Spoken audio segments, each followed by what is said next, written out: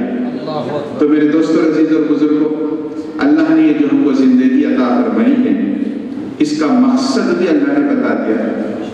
قرآن پاک سے پوچھے کہ اللہ آپ نے ہمیں زندگی کیوں عطا فرمائی؟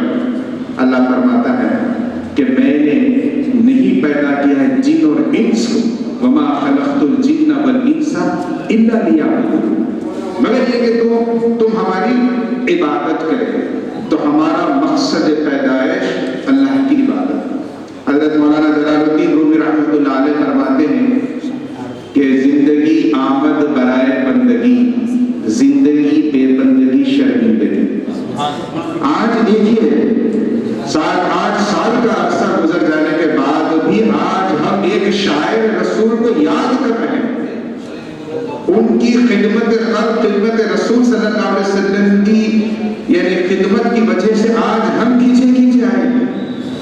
حالانکہ زیادہ جو ہے میں سمجھتا ہوں کہ اخبارات کے ذریعے سے اطلاعات نہیں آئی ہے، مگر جس حد تک بھی جس کو بھی موقع ملا اطلاع پہنچی وہ کھینچا آ گیا۔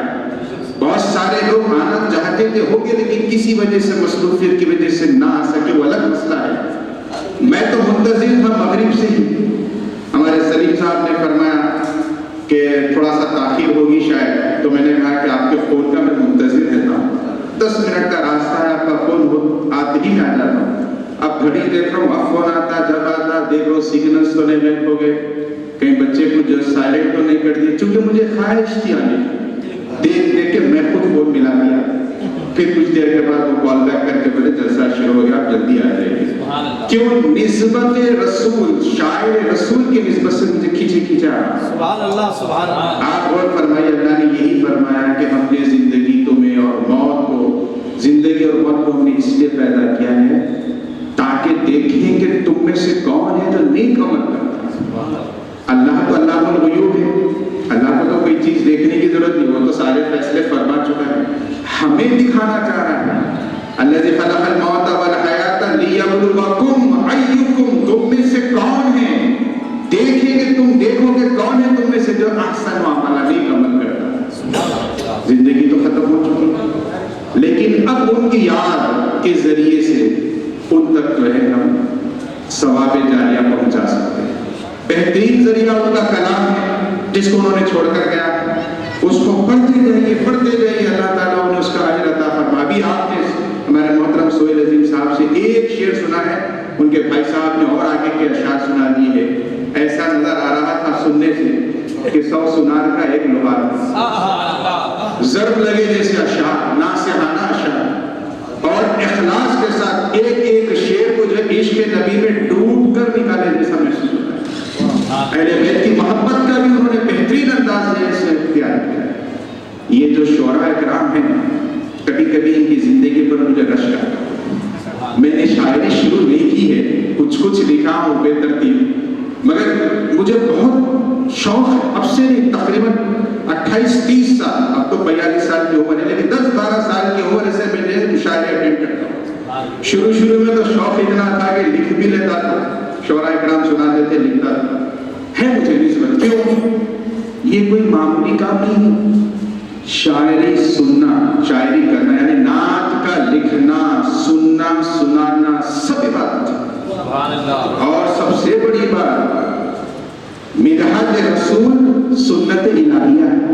اللہ نے قرآن پاک میں کئی مقامات پر فرمایا، بلکہ کسی نے حضرت بی بی سیدہ عائشہ صدیقہ رضی اللہ تعالی عنہا سے حضور کے وصال کے بعد پوچھا کہ سرکار عالم صلی اللہ علیہ وسلم کا مقام و مرتبہ کیا تھا؟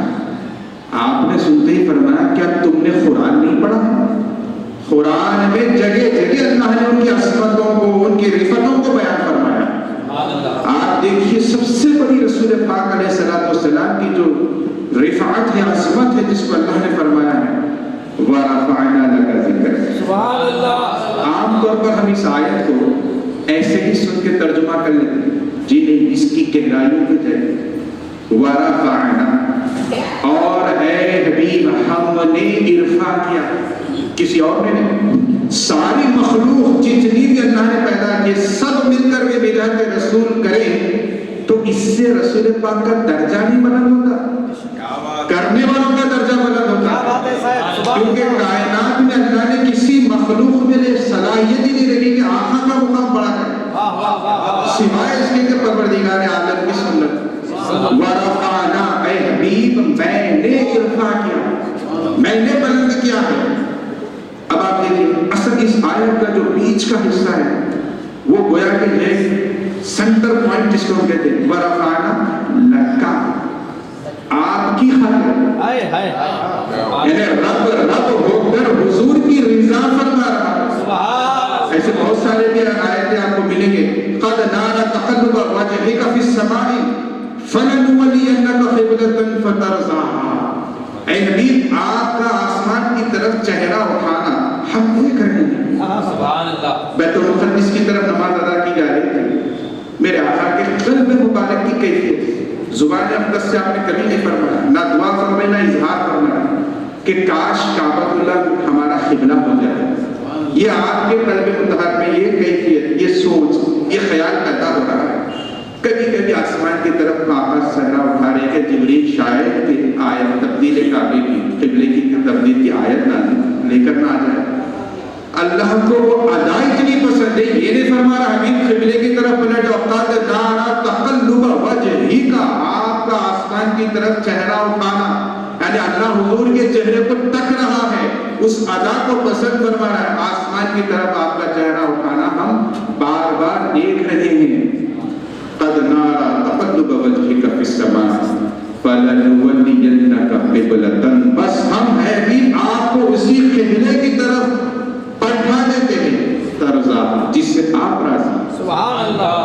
وَلَسَوْفَ يُعْطِيكَ رَبُّكَ فَتَرْضَىٰ، ان قریب ہم آپ کو یہ اتنا عطا کریں گے کہ آپ راضی ہو جائیں۔ دیکھیں فترضا، اور یہاں پر بھی رضا، پھر ورفعنا لکا، آپ کی خاطر، ذکر رکھ، آپ کے ذکر کو میں نے بلند کیا۔ سبحان اللہ، سبحان اللہ۔ آپ آیت درود کا جو پڑھتے ہیں ان اللہ و ملائکتہ یصلون علی النبی، کائنات فرما رہا ہے ان اللہ، بے شک اللہ تبارک۔ بعض مفسرین نے اس کی وضاحت کی، ایک دور ایسا تھا کہ جس وقت صرف اللہ ہی اللہ، کوئی اور نہیں، صرف اللہ ہی اللہ، اس وقت بھی اللہ کی کیا سنت تھی؟ درود پاک حضور، کیونکہ اللہ کی جو ہمارا جو عقیدہ ہے، اللہ کی ذات اور صفات میں کوئی چیز نہ شریک ہو سکتی ہے نہ اس سے نکل سکتی۔ اللہ تبارک و تعالیٰ اپنے کل صفات کے ساتھ ازل سے اور ہمیشہ رہے، ایسا نہیں کہ اس کی ذات میں کوئی صفت بعد میں شریک ہو رہی ہے، نعوذ باللہ، تو پہلے اس سے خالی کبھی ویسا، اور نہ ہی بعد میں کوئی چیز نکلے گی۔ اللہ اپنے ذات اور کل صفات کے ساتھ ہمیشہ سے ہمیشہ رہے۔ بلکہ صوفیہ حضرات موجود ہیں، اہل علم حضرات موجود ہیں، علماء فرماتے ہیں کہ اس کو تھوڑا سا جو ہے اہل علم کے سامنے بولو، عام لوگوں میں بولو، چونکہ آپ حضرات تو بہت جو ہے محفلیں اٹینڈ کرتے ہیں۔ صوفیہ اکرام فرماتے ہیں شان ستاری و شان غفاری ہم ہی سے، شان ستاری وہ شان غفاری ہم ہی سے ہے، جب ہم نہیں تو تم بھی نہیں۔ مطلب کیا ہے سوچئے، اے اللہ جب آپ ہم کو پیدا نہیں فرمائے تو شان غفاری تو آپ کی ہے، ظاہر کس پر ہوئی؟ آپ کی شان، آپ کی عظمت، کل صفات ہے۔ جب اللہ تنہا ہے، کسی کو پیدا ہی نہیں فرمایا تو شان خلاقیت ظاہر نہ ہوگی۔ مخلوق کو پیدا کیا، صفت ظاہر، پھر انسان کو پیدا کیا تو اس کی ضروریات کو پورا کر رہا ہے، فرشتوں کو پیدا کیا تو فرشتوں کو شان رزاقیت ظاہر نہیں، وہ کھاتے نہیں۔ ہم کو پیدا کیا تو اس کی شان رزاقیت جو اصل سے ہے وہ اللہ تعالیٰ کی ظاہر ہے۔ اب ہم گناہ پہ گناہ کرتے ہیں، وہ معاف پہ معاف کرتے جاتے ہیں۔ ہمارے گناہوں کی وجہ سے ان کی شان غفاری ظاہر ہوئی، اور ہمارے گناہوں کو جو اللہ چھپاتا ہے اس سے اللہ کی شان ستاریت ظاہر ہوئی۔ تو شاعر اس طرف جو نسبت کر رہا ہے کہ شان ستاری و شان غفاری ہم ہی سے، دیگر مخلوق سے آپ کی شان ظاہر نہیں ہوگی۔ جب ہم نہیں تو تم بھی نہیں، مطلب اس صفت ظاہر نہیں، تم بھی کا مت نعوذ باللہ کوئی انکار کی بات نہیں، ظاہر نہیں ہوئی. بہرحال علم دوست حضرات بول کے میں تھوڑا سا یہ وضاحت کیا. تو عرض کرنا یہ کہ رب کریم کل کائنات کا خالق و مالک ہے، اور وہ اپنے حبیب پاک کی مدحت فرما. تو ورفعنا لک ذکرک، اے حبیب ہم نے آپ کی خاطر رکھا، آپ کے لیے ذکر رکھ، آپ کے ذکر کو بلند کیا. اب کل کائنات مل کے جو بھی مدحت رسول کرتی ہیں اس کا اجر و ثواب کرنے والے کو ملتا ہے، جس کی سب سے بڑی دلیل حضور نے فرمایا کہ جس کسی نے مجھ پر ایک مرتبہ درود پڑھا اللہ تعالیٰ اس کے نام اعمال، میرے نہیں فرما رہے حضور، اس کے نام اعمال میں 10 نیکیاں لکھتے ہیں، 10 گناہ معاف کرتے ہیں، 10 رحمتیں نازل فرماتے ہیں، 10 درجات بلند کرتے ہیں. اس سے میرے آقا کا درجہ کہاں بلند ہوگا؟ وہ تو رب کائنات فرما رہا ہے. تو بہت ہی خوش نصیب ہیں ہم لوگ. ایک بات عرض کرتے ہوئے بات ختم کرتا ہوں چونکہ مشاعرہ بھی سننا ہے. نعت کا لکھنا اور پڑھنا، جیسا ہمارے محترم رضوی صاحب نے ابھی جو کہا ہے، آپ کی تقریر سنے تو مجھے ایسا محسوس ہوتا ہے زبردست بارش ہو رہی ہے، بادل گرج رہے ہیں، بارش برس رہی ہے. جلسے کے بعد اب میں سوچ رہا ہوں وہ بارش میں بھیگ لیتے ہوئے اپنے کو ٹھہرنا ہے یہاں. ماشاء اللہ آپ ہیں. اور دو تین حضرات جنہیں میں آئیڈیل سمجھتا ہوں کہ ان کی تقریر کے بعد تھوڑا اپنے اندر بھی گلوکوز چڑھے، تھوڑا ہمارے اندر کے قوت طاقت آتی ہے. اللہ سلامت رکھے، ان میں دراز فرمائے اور ان کے حسنات کو اللہ جو شرف قبولیت عطا فرمائے. نعت پاک علیہ الصلوۃ والسلام کا جو مسئلہ ہے یہ اتنا اچھا اور اتنا پیاری عبادت ہے کہ علماء اکرام فرماتے ہیں کہ جنت میں نہ نماز ہوگی، نہ تلاوت قرآن پاک کا کوئی موقع اہتمام ہوگا، نہ روزے کے سمے میں تو جو ایک دروازہ یہ جس سے روزے داروں کو داخل کیا جائے گا. اور پھر جنتیوں کو جنت میں وہ روزے دار جو کثرت سے روزے رہتے تو ان کے لیے اللہ ضیافت فرمائے، حکم فرمائے بچھاؤ دسترخوان اور نعمتیں رکھ دو ان روزے داروں کے لیے جو میری خاطر روزہ ہے. اب وہاں تو اپنے کو روزہ نہیں دینا، کھانے کھانا ہے. وہاں پر زکات کس کو نہیں دینا، وہاں پر کوئی غریب بھی نہیں ہوگا. حج کرنے کے لیے تو بیت اللہ ہونا چاہیے، کعبۃ اللہ تو زمین پر ہے. ذی الحجہ ہونا، نماز کے لیے سورج کا غروب آفتاب وغیرہ اوقات ہونا، کوئی مشورہ نہیں ہے. پھر دل کیسا لگے گا؟ اب جو جتنے حضرات ہیں میں نے دیکھا ہے لاک ڈاؤن میں شورا اکرام کی صحت خراب ہو گئی. جو پڑھے ہیں وہ کسی کو سنانے گئے تو سننے والے جلسے ہی. ہمارے ظہور صاحب تو جو ہے لاک ڈاؤن میں پورا نیٹ پہ چھا گئے تھے، آن لائن مشاعرے. تو جب تک کہ ہم جو مدحت رسول کیے ہیں پڑھ کر سنائے نہیں اطمینان قلب نہیں ہوگا. تب جنت میں کیا ہوگا؟ آپ نے سنا ہے مولانا حمید الدین اسلامی آخر جو میرے چھوٹے دادا ہیں ان کا ایک شعر ہے، نعت میں سناؤں گا خود حضور کے آگے. وہ فرماتے ہیں کہ نعت میں سناؤں گا خود حضور کے آگے، بزم نعت جنت میں جب کبھی سجی ہوگی. تو ایک مشغلہ ہوگا، وہ یہ ہوگا کہ مدحت رسول. حضرت حسان کی فضیلت، اللہ کے رسول دعا فرمائے اور سب شورا اکرام حضرت حسان کے خادم ہونے کا ان کو شرف، ان کے لیے دعا فرماتے ہیں اللہ حسان کی مدد فرما جبریل امین کے ذریعے سے. جس طرح یہ اشعار سے میری مدد کرتا ہے تو اس کی مدد کر حضرت جبرائیل امین کے ذریعے سے. تو بہت ہی قابل مبارکباد ہے شورا اکرام جو لکھتے ہیں، اور یہ ہر کسی کی بس کی بات نہیں ہے. اللہ کی طرف سے یہ ایک بہت بڑا انعام ہے جو اشعار آئے اور پھر جب سنایا جاتا ہے طبیعت ایسی مست ہوتی ہے، سن کے ایسی خوشی کا اظہار ہوتا ہے. اور صرف یہ نعت میں ہی آ رہی. اگر کسی کی تعریف کی ایک حد تک کر سکتے کسی انسان کی، زیادہ تو لوگ بوٹ کے پھڑ کے چڑھا رہے ہیں طرف سے. اور میرے آقا کا مقام مرتبہ جہاں تک ہماری حدیں ہیں وہاں سے میرے آقا کی شان و عظمت کی ابتدا ہوتی ہے، بلکہ رسول پاک علیہ السلام کا مقام و مرتبہ تصور انسان تو حد کی تصور ہی نہیں کر سکتے ہیں. بہرحال بہت زیادہ وقت لے چکا ہوں میں آپ اداکار تمام سے میں جو معذرت چاہتا ہوں کیونکہ مشاعرہ بھی سننا ہے اور ہمارے سلیم الہامی صاحب اور علیم صاحب یہ دونوں کا مشکور ہوں جو اپنے بھائی کی خدمت کو جو آگے پہنچا رہے ہیں. آپ تمام سے بھی میری معتبرانہ یہ گزارش ہے کہ جب کبھی بھی موقع ملے کچھ ان کے اشعار بھی سنا دیجیے. آج ہمیں زندگی ہے اختیار ہے لیکن اب وہ مجبور ہے بس ہمارے ہی ثواب جو منتظر رہتے ہیں اللہ تبارک و تعالیٰ اس محفل کو قبول فرمائیں اور اس کا اجر حکم دے ان کی جو ہے نام اعمال میں اللہ لکھے مغفرت کا ذریعہ بنائے ہم سب کے لیے اللہ مغفرت کا ذریعہ بنائے اور جو آنا چاہ رہے تھے کسی وجہ سے آ نہ سکے اللہ انہیں بھی اس محفل کا فیض عطا فرمائے اور اللہ تبارک و تعالیٰ ہم سب کے دل میں تڑپنے کی توفیق عطا فرمائے. تڑپنے پڑھنے کی توفیق دے کہ ہے مرتضیٰ سوز صدیق کے قوت عشق سے ہر پست کو بالا کر کے دہر میں اسم محمد سو جانا کر